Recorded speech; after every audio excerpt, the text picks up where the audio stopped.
అమ్మా నీ కన్నులు కదులుతూ నాలో కదలిక లేని స్థితిని తీసుకొస్తాయి. అది చిత్రం. లోలోపి భక్తి మధికం జనయం ధడయం జనానాం. భక్తి అన్నమాట అర్థం ఏంటి? ఒకే వస్తువు మీద అటు ఇటు తిరగకుండా దృష్టి, దాని మీదే దృష్టి నిలబడిందనుకోండి భక్తి అంటారు. ఎక్కడికి వెళ్ళినా ఏది చూసినా భగవంతుడే కనపడుతున్నాడు అనుకోండి, అది భక్తి. నోటితో చెప్పడం కాదు, అనుభవంలోకి వస్తే భక్తి. ఏది చూస్తున్నా అది ఏ ఇతర రకములైన ఉద్వేగాన్ని కల్పించకుండా భగవద్దర్శనమునకు హేతువు కావాలి.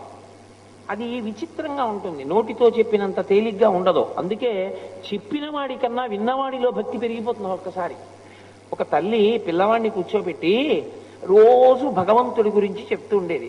రే నాన్న, దేవుడు ఎప్పుడు చూస్తూ ఉంటాడరా, మన గురించే వింటూ ఉంటాడు, మనం ఆయన్ని పిలిస్తే పలుకుతాడరా అని చెప్తూ ఉండేది. ఒకరోజు సాయంకాలం అయింది, విపరీతంగా మబ్బు పట్టి మెరుపులు మెరిసి పిడుగులు పడుతున్నాయి. అరే పిల్లవాడు భయపడతాడేమో స్కూల్ నుంచి రావడానికి, ఇంత మెరుపులు మెరుస్తున్నాయి, ఇంత పిడుగులు పడుతున్నాయని. 1-2 సందుల అవతల ఉంది స్కూల్. ఈవిడ గబగబా వెళ్ళి మెరుపులు మెరుస్తున్నాయని 2 గొడుగులు పట్టుకెళ్ళి ఒకటి తను వేసుకుని ఒకటి పిల్లాడికి ఇచ్చి తీసుకొచ్చేస్తోంది ఇంటికి. తీసుకొస్తుంటే మెరుపు మెరిసినప్పుడల్లా వాడు నిలబడుతున్నాడు. తల్లండి, ఎందుకురా మెరుపు మెరిసినప్పుడల్లా నిలబడతాయేమిట్రా, గబగబా నడు ఇంటికండి అంటే వాడన్నాడు, అమ్మా నువ్వే కదూ చెప్పావు భగవంతుడు ఎప్పుడూ మనని చూస్తూ ఉంటాడని. భగవంతుడికి కోరిక పుట్టిందమ్మా, ఇవాళ నేను నీతో కలిసి వస్తుంటే ఫోటో తీసుకోవాలనుకున్నాడు. ఫోటో తీసే ఫ్లాష్ వస్తుంది కదూ, మన ఇద్దరిని ఫోటో తీస్తున్నాడు. తీస్తుంటే నేను కదిలిపోతే ఎలాగమ్మా, అందుకు నేను నిలబడ్డానమ్మా దేవుడు ఫోటో తీసుకోవడానికి అన్నాడు. అంటే చెప్పిన తల్లి కన్నా వాడిలో ఎంత కుదురుకుపోయిందో చూడండి భక్తి.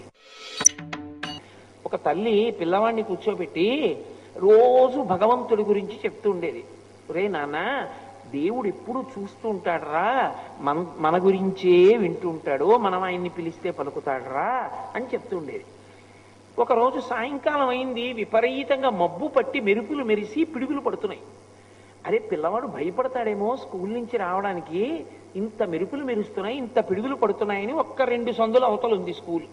ఈవిడ గబగబా వెళ్ళి మెరుపులు మెరుస్తున్నాయని 2 గొడుగులు పట్టుకెళ్ళి ఒకటి తను వేసుకుని ఒకటి పిల్లాడికి ఇచ్చి తీసుకొచ్చేస్తోంది ఇంటికి. తీసుకొస్తుంటే మెరుపు మెరిసినప్పుడల్లా వాడు నిలబడుతున్నాడు. తల్లండి, ఎందుకురా మెరుపు మెరిసినప్పుడల్లా నిలబడతాయేమిట్రా, గబగబా నడు ఇంటికండి అంటే వాడన్నాడు, అమ్మా నువ్వే కదూ చెప్పావు భగవంతుడు ఎప్పుడూ మనని చూస్తూ ఉంటాడని.